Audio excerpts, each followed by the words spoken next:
Hey, everybody. Welcome to a new episode of House Calls the Podcast. When people ask me what's the hook or what's the reason that we're doing this podcast, I tell them the truth, which is Ty really wanted a platform to record his name, his picture, his voice for posterity. And simply because of Ty's vanity, that's the reason we hit record on all of our conversations now. But the other reason we like to do this is because we like to talk to people that have great stories, great journeys. And you are probably the same way. There are people in your world, in your orbit, that you don't know enough about. And that's what Ty and I have been experiencing through this journey of this podcast. Tonight's episode is no different. Will be talking with Dr. Katie Yang. Katie is a clinical psychologist. She's a friend. She's a cousin of Ty's. She's a sister. She's a lot of other things as well. But the great thing about tonight's episode is that we talk about therapy and psychology and the importance of that in our typical lighthearted way. However, we talk more about Katie's journey. Katie was diagnosed as dyslexic when she was in the first grade and overcame great obstacles through the community that she built around her parents, her family, the school she went to. And she was able to channel that drive and desire to go on not only get her master's, but a PhD, which I'm sure in the back of a lot of people's mind, they didn't think was possible. But then they remembered it was Katie and they're like, yeah, she can do anything. So I hope you enjoy this podcast. I hope you enjoy the episode. And if you're enjoying it, make sure you're following us. And if you have any questions, comments, or conversations you'd like to see us have about your journey or anybody's journey, please send us an email to housecallsthepodcast@gmail.com. Thanks. All right. So, hey, everybody, welcome to House Calls, the podcast. Tonight, we are interviewing a clinical psychologist, Dr. Katie Smith. She also has an alias, Katie Yang, kind of like that Wonder Woman, Diana Prince thing going on. Matt, you would know that as Batman Bruce Wayne. But before we get to Katie, or before we let Katie talk, I do have a fan letter to read. And this actually came in like a week ago, but I did not want to read it on the one with Austin, who's a physical therapist. I really thought we might need a mental health advocate as I read this one. So, dear Matt and Ty, I have enjoyed watching you two have fun with your new hobby. Although I applaud your effort, it is now clear that your podcast is not up to contemporary professional standards. In my opinion, full-time consideration of another endeavor might be in order. Still your friend, Brian Klepper. So Wow. normally I wouldn't have read this on the air, but I want to be very honest. And I'm going to, Katie, you know, I'm pretty tough. I can handle it. Matt is more fragile than I am. So I'm worried he can't handle it. Yeah. And I'm going to point out that although I'm not a clinical psychologist, I did get honors in psychiatry in med school. Okay. So I have three options of how I should handle this with Matt. And I have my favorite, but then I'm going to let you choose your favorite. Okay. All right. So, You know I'm right here and I can hear all this, right? Yeah. Okay. So, so first the pep talk. Okay. So Matt, so it really says, well, Matt, although it's true, 9 out of 10 times those other podcasts might be better than us, but not tonight. Tonight, you're smarter than them. Tonight, you're wiser than them. Tonight, you're funnier than them. Tonight, you podcast with them because you can. This is your time. You were born to be a podcaster. I like it. I kind of like that one. Like, I feel like Matt's all ready. He's ready to go. Okay. Yes, he's fired up. Let's go. The second one is more analytical. It's just pointing out the facts. It's like, hey, Matt, Clep doesn't know what he's talking about. So far, we're the fastest growing podcast in America. We get about 50 to 250 views every episode. So if I said, hey, Matt, we're going to give a lecture and 50 people are going to go there, you would show up. Heck yeah. And as long as one person can get past our juvenile humor and reaches out to Katie or another therapist to get help, I think it's worth it. And if that person's Dr. Brian Klepper, then it can really make sense for him to get help. And then my final thing is, I would say, Matt, if you enjoy it and it's not hurting anybody, then keep podcasting. I like it. It's like Twizzlers. Okay. That's right. That's right. So, Katie, do you think all those work, or which one would be the best one to work on Matt? Let's see. I mean, I think they're all great options. I use the first option frequently with my in my work. I do, and then I try to reference Stuart Smalley, and people just don't get that. And then the second one is also excellent.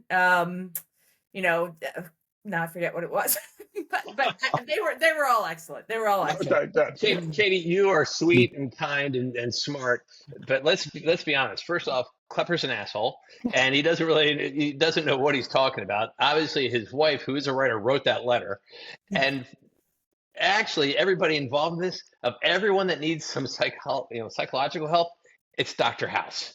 Okay, and that's been well documented. Okay, so anyhow, I would take all those. I think the pep talk has got me really fired up, and I'm fired up to talk to Katie and hear less about Ty and I talking. So to get down to business, we don't know much about the path to becoming a clinical psychologist and a PhD, and you have what I find a very interesting background. So I really want to learn the whole path, but I really want to specifically start when you were very young and you start off going to Ruxton Country School. Wait, so as she was very young, was she the one that her sister that she played dog and they had to call her Alpo, or was that somebody else in her family? That was Puppy Chow. That was Puppy Chow. That was Puppy Chow. Was it Eric Puppy Chow? Yes, that's Eric Puppy Chow. Yes. Okay. Yeah, so let's go back to Ruxton. Dog for the Brady Bunch. Yes, yeah, that's true. Yep.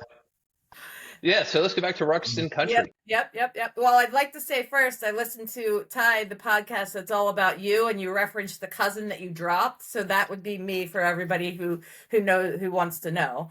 Yeah. Which was excellent. Damn it, Katie! That was our end of the year giveaway. That was gonna be the Easter egg hunt. All right. I swear it could have been Jeffrey, but anyhow.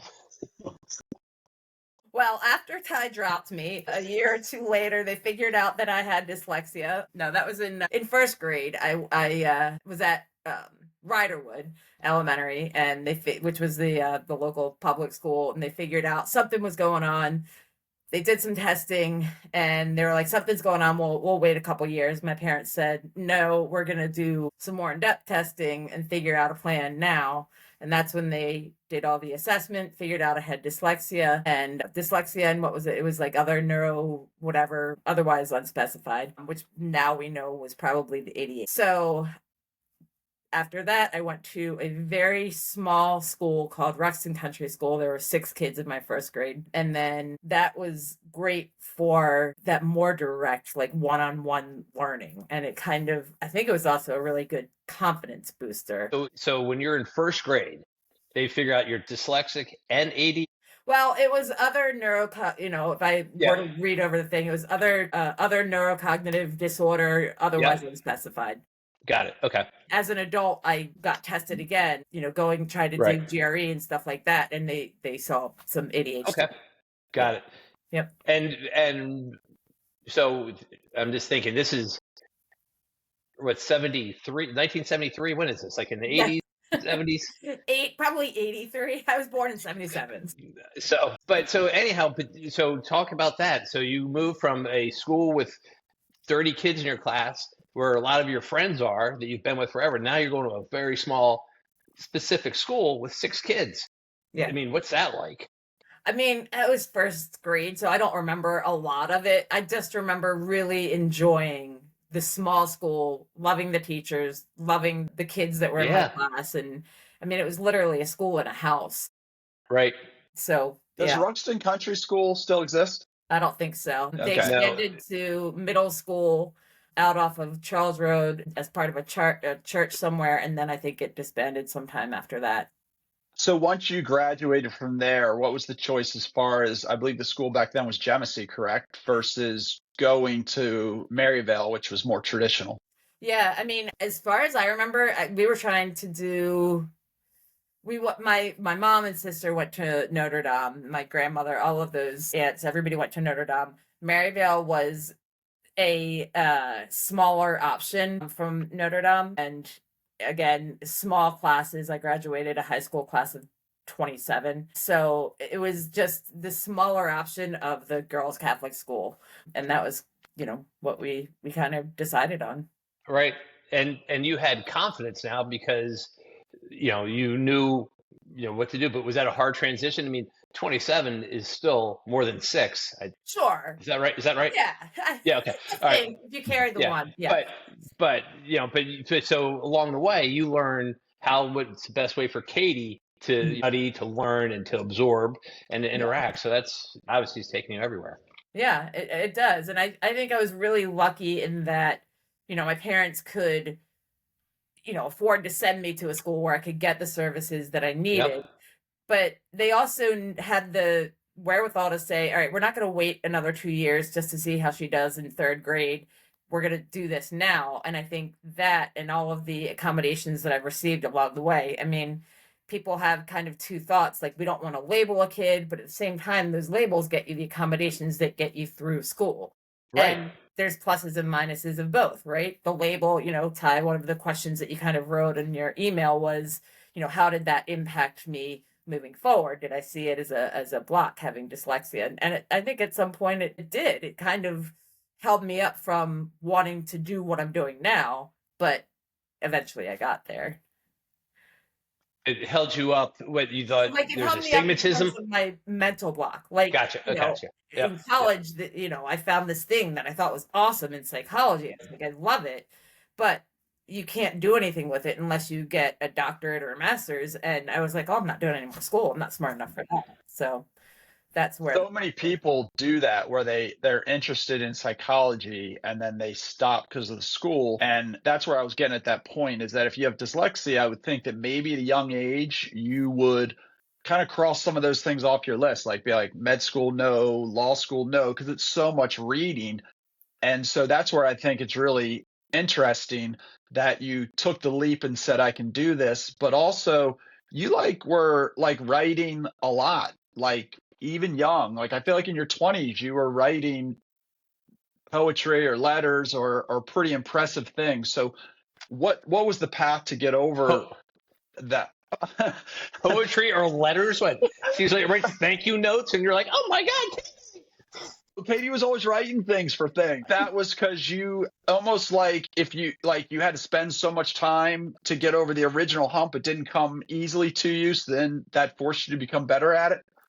I don't know. I mean, writing was something that I always kind of enjoyed doing. And I had a teacher in high school that really promoted it, that she, knew my situation and just really, saw that I had things that I wanted to say. And she was like, your grammar's awful, your spelling's awful, but your voice is good. So she was kind of the one who just kind of advocated for me to go after the writing, which was great. And the psychology didn't come until later, but I think the idea of going to grad school and doing all of that was completely that's not even true.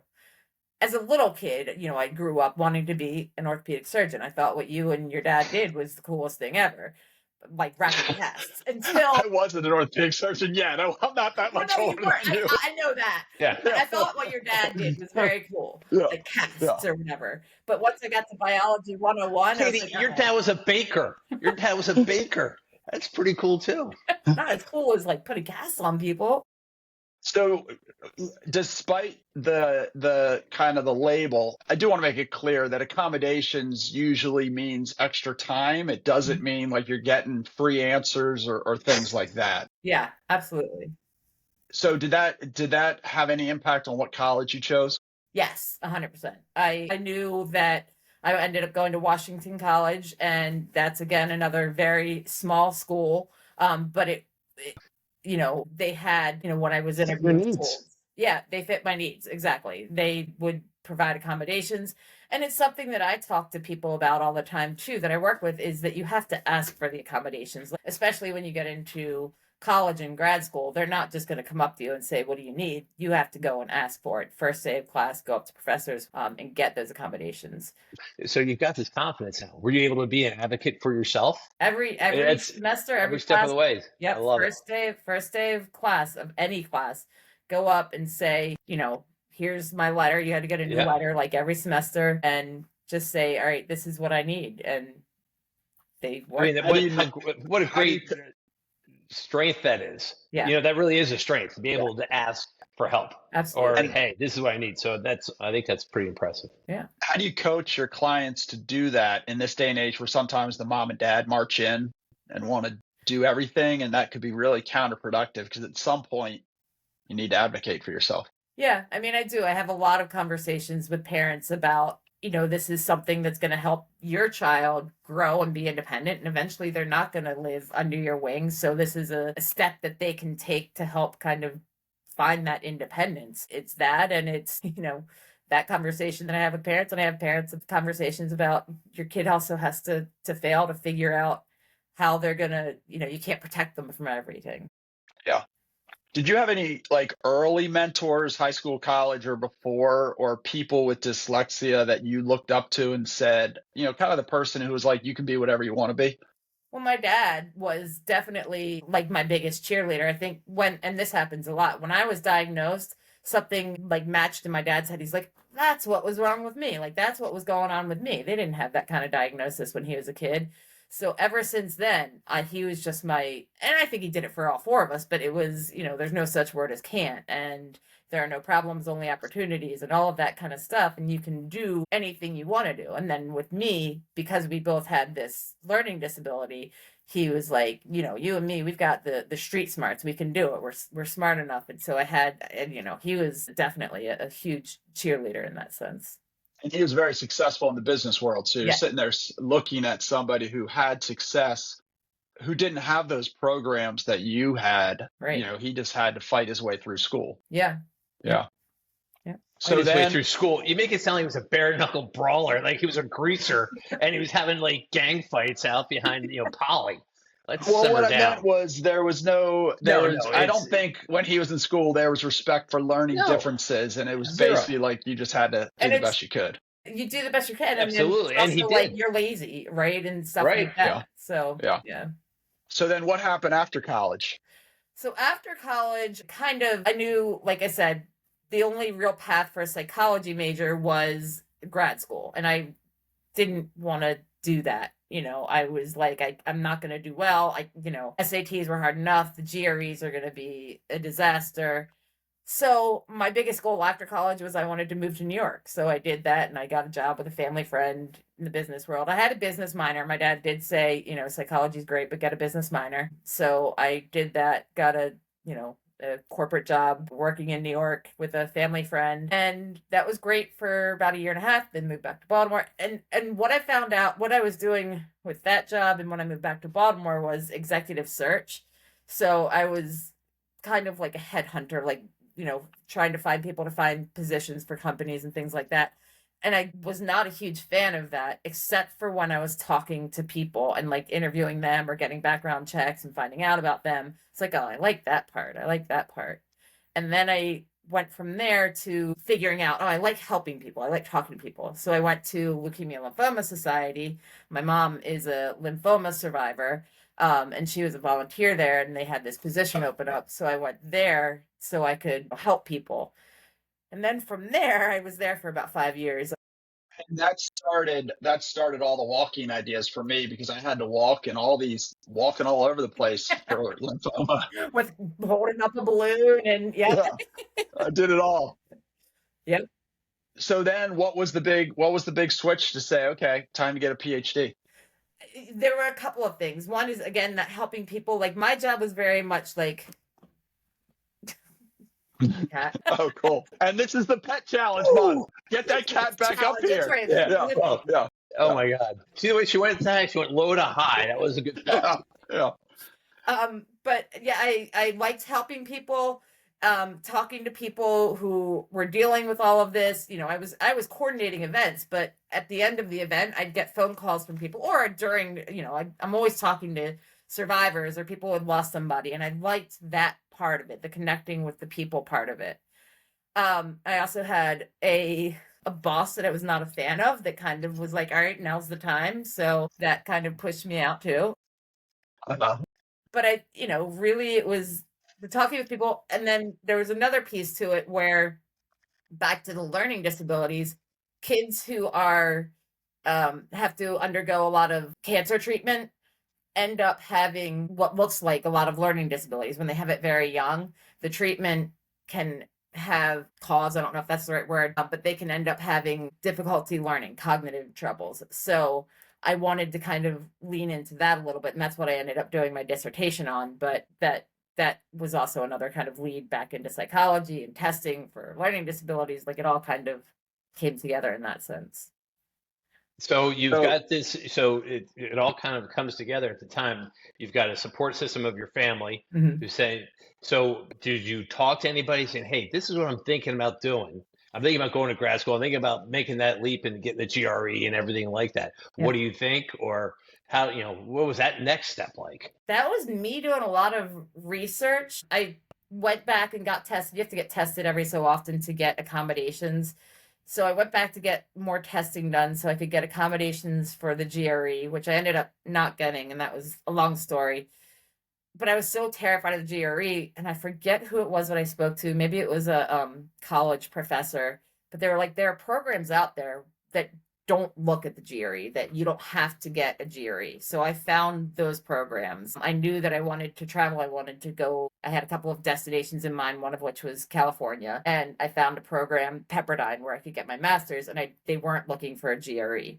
So I was able to get into that program. And then from there, same thing with the doctoral training, is that I got into another program that didn't require the GRE. But was anybody ever like, Katie, did you forget you're dyslexic? Or was everyone like, go, you got this?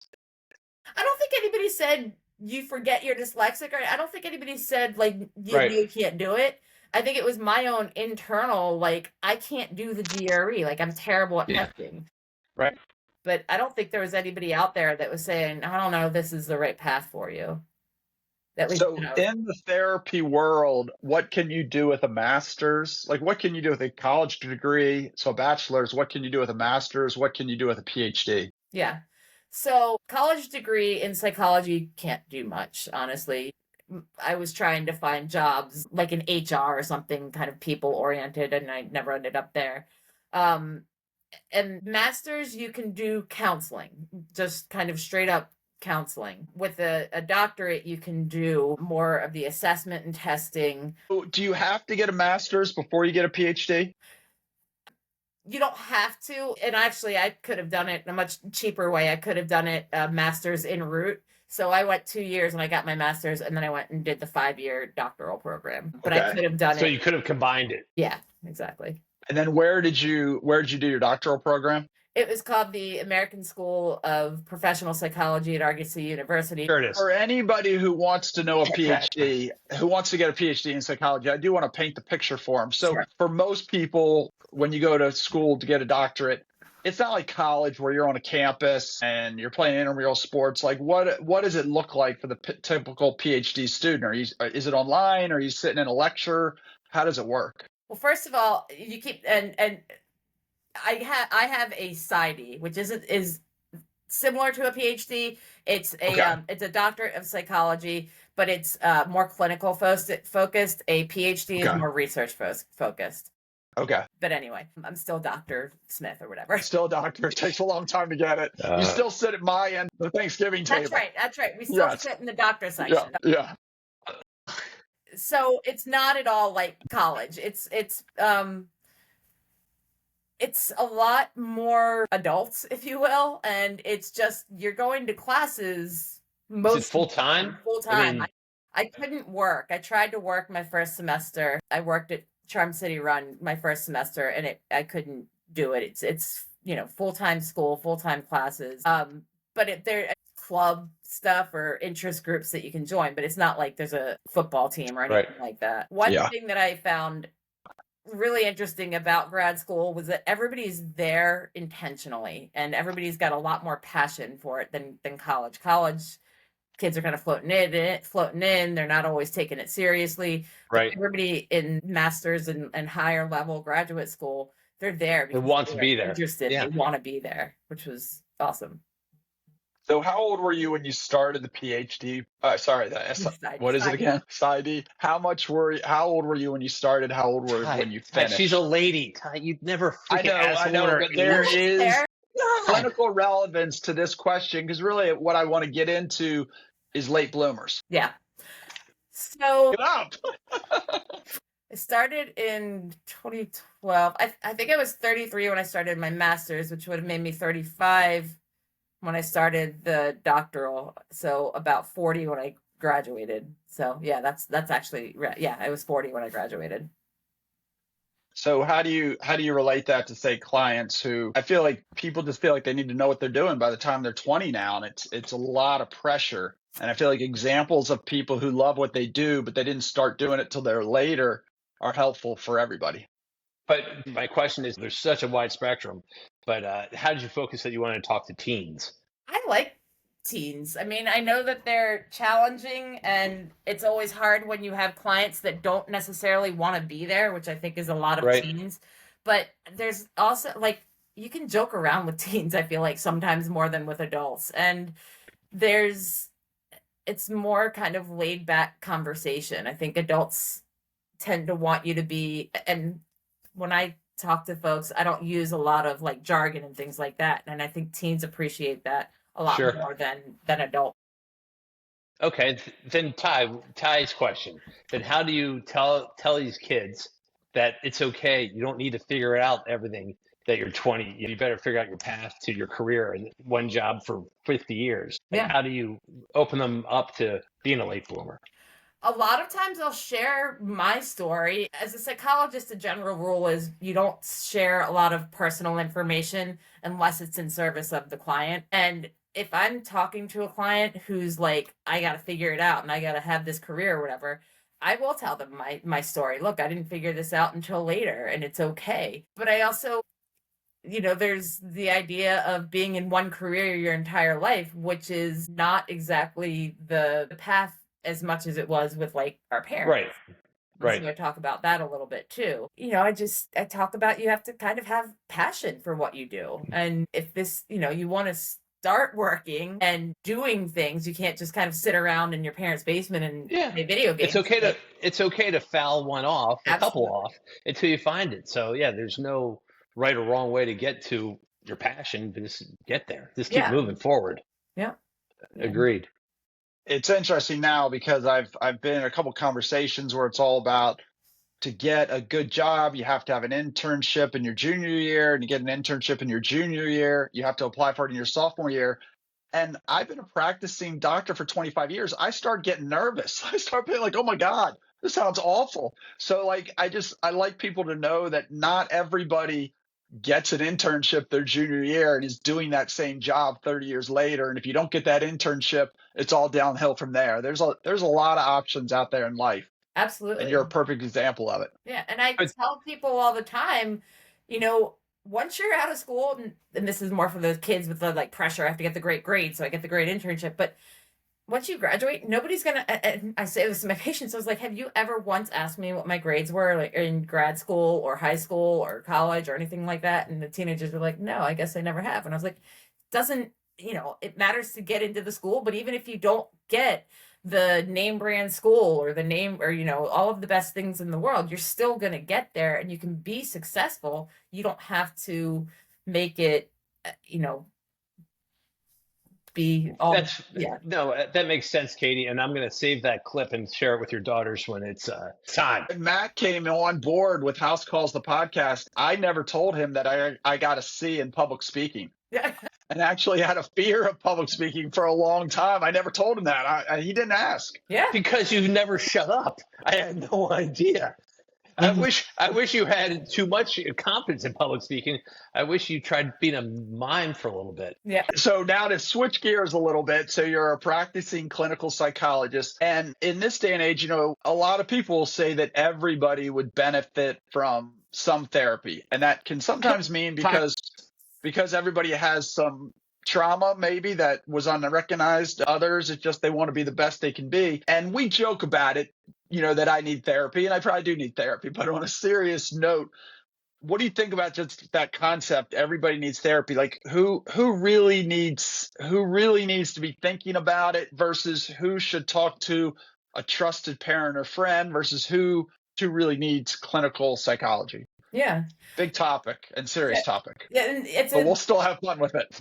So I've been asked that question before about, does everybody need therapy? And I think a lot of, therapists will say, yes, everybody could benefit from therapy. But my answer is a little bit different in that if you, I don't think everybody has to go to therapy to be a good, successful person by any means. I think that when it becomes a question in your mind, like stuff's going on and you're like, oh, I'm not, not from like a therapy kind of family. We've never done therapy, that kind of stuff. But all of a sudden you're thinking, this is all going on and it feels like it's heavy. It feels like it's too much. And you're just kind of questioning it. Maybe then give it a call. I need therapy for this cat. If you have that kind of thought in your head, things are hard, I need help, but do I go to therapy or do I not? It's okay to call and to see a therapist.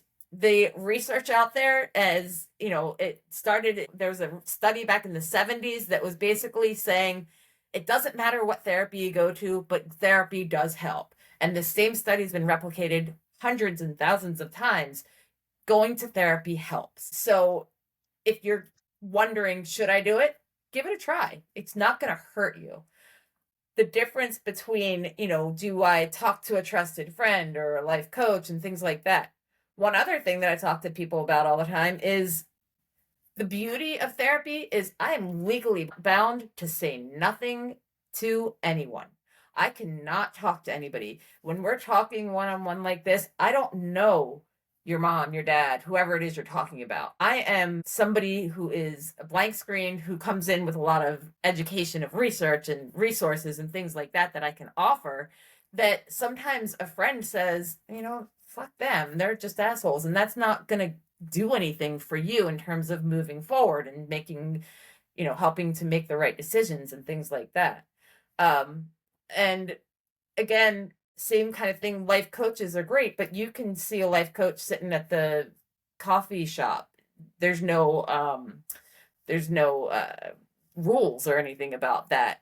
If you want to have that kind of privacy and intimacy of, I'm going to tell you everything, then that's where a psychologist or somebody who's bound by the rules of, HIPAA and confidentiality can keep. Because the only way therapy is successful is whoever you put in to it, that's what you're going to get out. 100%. So if you're in a coffee shop and you don't want to tell them the real reason you're there because you don't want somebody to overhear you, then you're not going to get the full response. Yeah, absolutely. I went to a therapist on my own way back in like 2009, and it was a therapist that a friend of mine recommended because that friend went to that therapist. And I felt, held off on that because that therapist knew that friend. So it's kind of safe where you can say, that was terrible, or, all of those things. So Do Katie, you think stigma has been removed in our generation compared to maybe like our parents' generation? Removed, I don't know that I'd say it's been removed. I think there's still a pretty big stigma around therapy and mental health, but it's definitely 1,000% better than it was with our parents' generation and things like that. And I think one thing that's helped mental health is the virtual therapy, because you don't have to go walking into an office. You don't have to, make it obvious I'm going to an appointment. You shut your door, you go in your car, whatever, and you do it on your own. So I think, Matt and I are both sports fans. I think some of the young athletes who are very open about needing therapy is very helpful, especially for young men.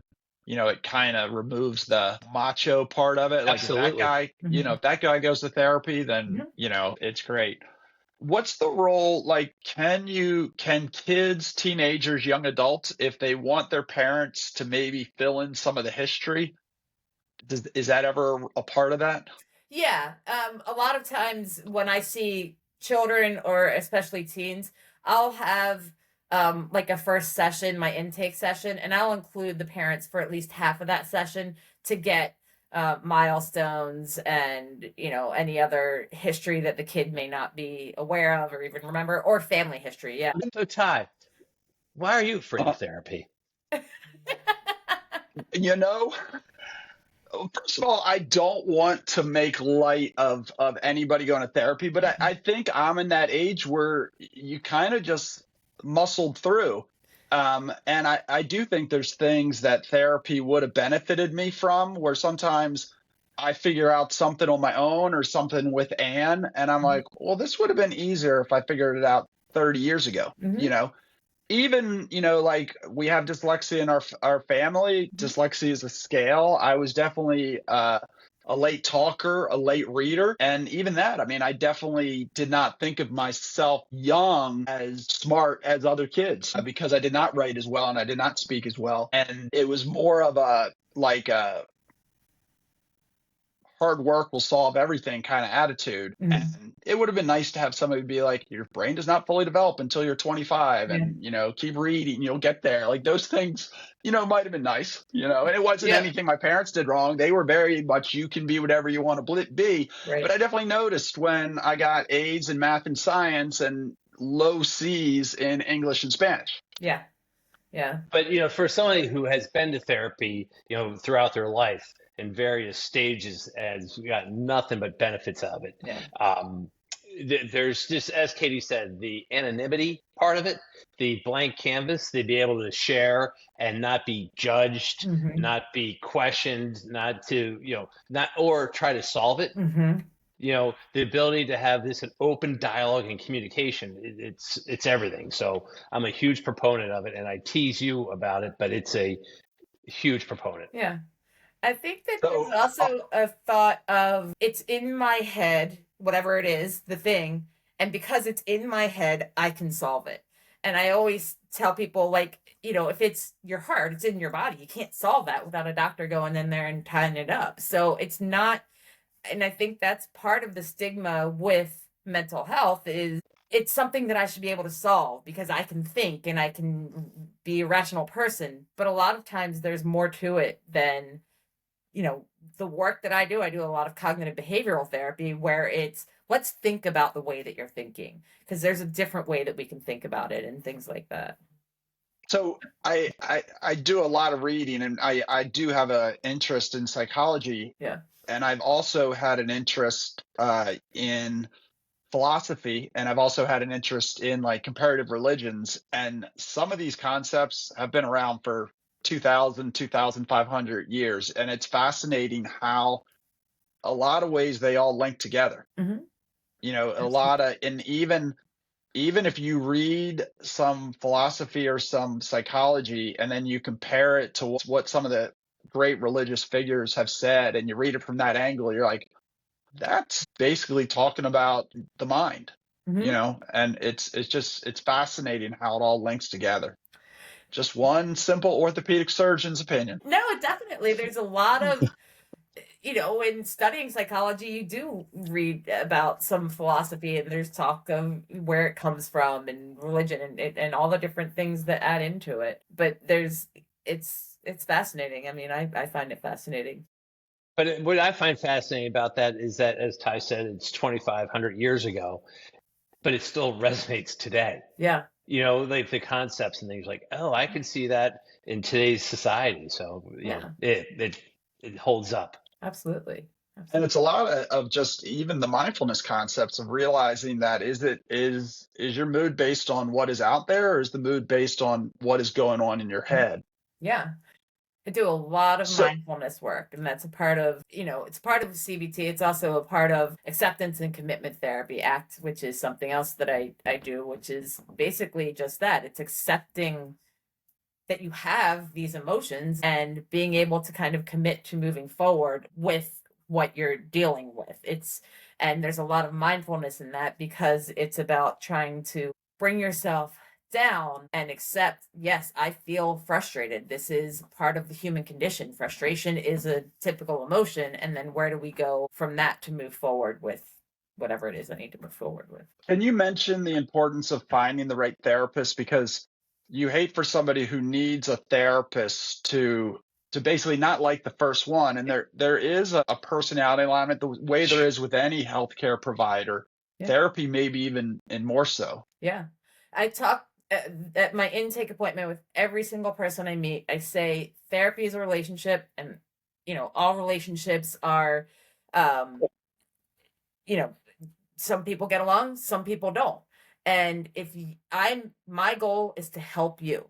And if you're not getting the help that you need from me, I'm, you're not going to hurt my feelings. Let's find somebody that's going to help you. Whenever I talk to somebody on a more personal level, a friend or a family member, I tell them, go to one or two different therapists, see who is going to be a good fit, because you want to be able to trust that person and you want to be able to open up to them.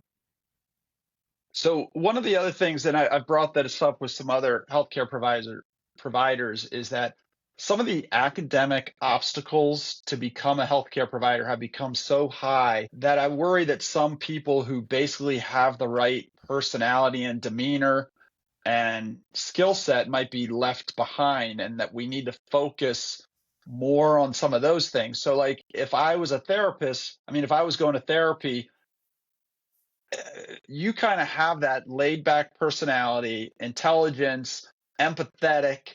You've been around a lot of people with a lot of energy, a lot of strong opinions. It's kind of like you just have that personality you're not going to surprise you. You can handle everything, and you're going to be laid back through it, and you're going to be able to say, we can work through this. Yep. I think probably some of that you developed in school and through your life, but a lot of it, I think you were just born with. Like that's been from your childhood. Yeah.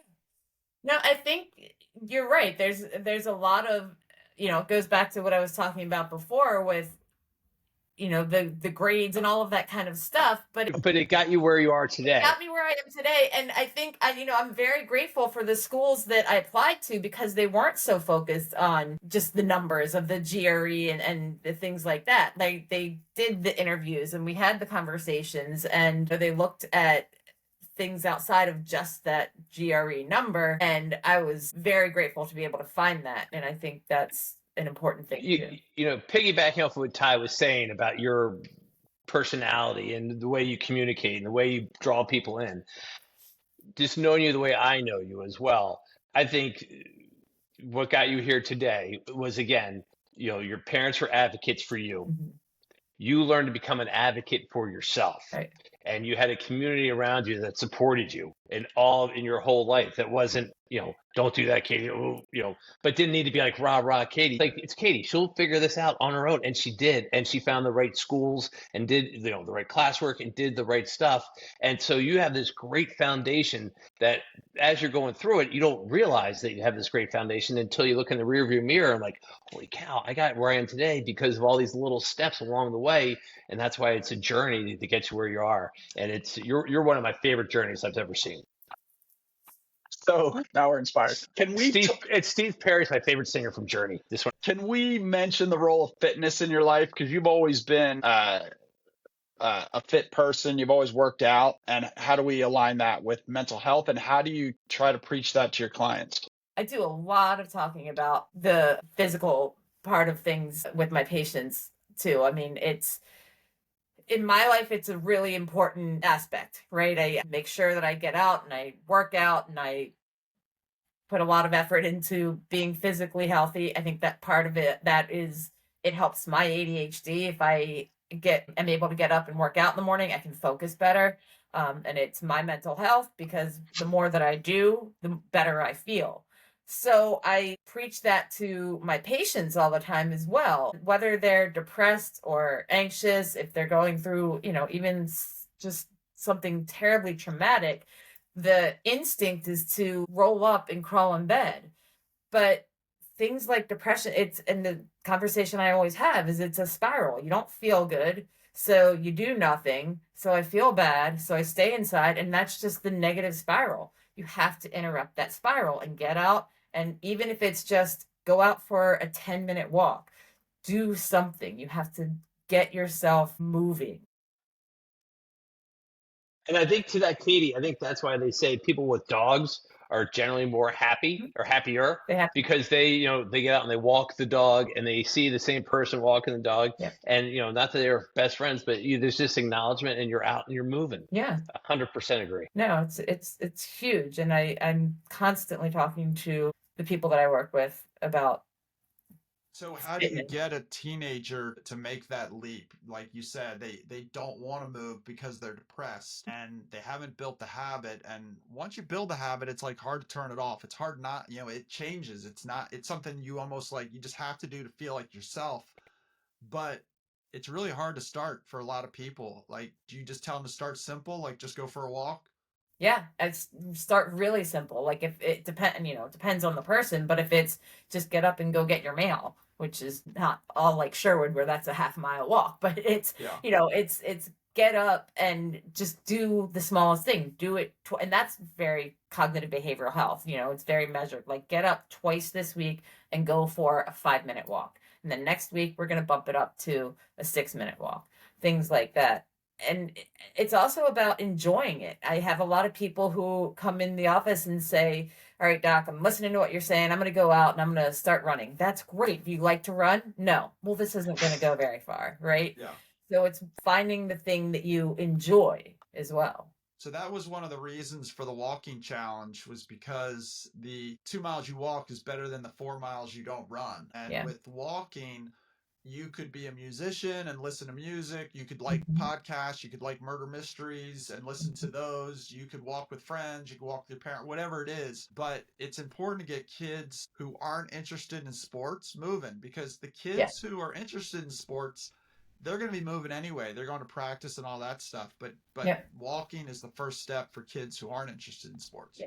Now, Walking and bike riding and just being outside and doing things. Yep. Marin's 5, my daughter's 5, and she, we've done soccer and basketball, and she's not the biggest fan of it, but she loves going outside and like running up and down the mounds. She thinks that's so fun, but just getting out, moving around, doing something, turning off the screen and doing Right. things. That's the deal. Turn off the screen. so Yeah. what about the role of sports in your life? Because you always played sports. I did. I always played sports, and then after I graduated from college, I have this crazy sister who was running marathons. I was like, oh, I can do that. So I started doing some of that. And I've always been a runner, not a great runner, but I enjoy running. And I think that's probably the influence of my family. And yeah, it's something that is really important to me. It's become, I've been successful in finally getting rid of all of the baby weight in the past year. So I'm starting to feel fit and more energy so I can be there for my kids and things like that. And it's a huge part. And playing sports, I mean, I enjoyed it. I rode in college, but I think I enjoyed kind of running and going out on my own better. Yeah, but you did all the other stuff to figure out what works the best. Yeah. Yep. And you are definitely very fit. How do you encourage your clients who may not be great athletes to maybe join some of those less competitive teams so they can get the camaraderie, the teamwork, all those benefits of being on a sports team? I mean, I just talk to them about the benefits, and it doesn't, like you said, it doesn't have to be competitive. I have patients who I'm like, go out and try pickleball or go out and try. And a lot of times it has more to do with the camaraderie piece, the social piece. Right. Of the, if I have patients who are struggling with loneliness, or they graduated high school and they haven't gotten to that college part yet, and they're trying to figure, and that's a big transition. And what do I do? And I'm not meeting people automatically. And same with adults. You don't make friends like you did in school. So I'm always encouraging people to join groups or activities and just try things. And again, I always say that like a conversation isn't a commitment. If you're going to go and have like a conversation about joining pickleball or, joining whatever club, you don't have to do it. You're not promising your soul to anybody. So I love the idea about building community. I mean, that might be the most important thing for mental health. We've had a lot of guests who've talked about that. And Matt brings it up all the time. I'm thinking about high performance athletes, but also really anybody who's high performance. Could be a musician, could be somebody, like a executive, whatever. Those high performance people, do you deal with any of them from like a sports psychology perspective? Um, Not a ton. I've had some high performance athletes, and often for the few that I've dealt with, they are managing anxiety. So it's a lot of that cognitive behavioral health. It's a lot of how to sleep, right? If they're having anxiety and up through the night, I do a lot of sleep hygiene work. And it's a lot of, like I said, cognitive behavioral, because they're just getting in their own way in their minds, trying to figure out how to get out of their way, and going back to the mindfulness piece. And how do a lot of people think mindfulness is like sitting there like, well, and not, quote unquote, not thinking, which I always have to inform people that that's not what it is. It's not thinking. It's trying to think about like one specific thing, one specific behavior, focusing on one thing that's so specific that you can't let all the noise in. It's a little bit of a balance. I was thinking about this. George Foreman just passed away, the boxer. Mm-hmm. And, obviously high performance person. He won the heavyweight championship twice, 20 years apart, once in his 20s, once in his 40s. And he was talking about the fear of failure. And I think the fear of failure drives a lot of successful people, and that can be okay if it's balanced. But he mentioned he finally overcame his fear of failure when he fought Muhammad Ali. And that was the first time he lost. Yeah. He was like so confident that he was going to crush him, and that's when he lost. So it's like maybe a little bit of fear of failure is good. Yeah. And I talk, like we were talking about with parents, is it's okay if your child fails, they're gonna, When you learn. yeah, exactly. And you have to fail to learn, and it's important. So Matt, do you have your big end of the night questions? Here is my first one. What is your like bucket list? Like you wish you could see them in concert. What band? Living, dead? Who would you love to have seen or go see in concert that you've never seen? That I've never seen. That's a good, living or dead. I mean, I'd love to have seen the Beatles. That would have been pretty awesome. Okay. Yeah. I mean, I've seen a lot of concerts. I know. So but the Beatles. I don't know. All There's right. a ton of them out there. Well, what was your favorite concert you have seen? The best concert I've seen. There's a lot of good ones. I mean, I went to a U2 concert not far, well, it was probably at least 10 years ago, but that was amazing. And I went with my cousin Mills, and she kind of snuck us all onto the floor, and we were like this far from Bono, which was pretty incredible. Oh, that is Again, another shout out to Megan. She better start no. She better start paying us more than just licorice. So my question is, you've noticed that we had the walking challenge and you're a big walker, and now we're having the pet challenge, the dog and pet challenge, and how it helps you mentally and physically. I see you walking your dog all the time, so that helps you physically. Mm-hmm. It seems like your cat caused you a lot of stress tonight. They're into the cats. They were not part of the life plan. No.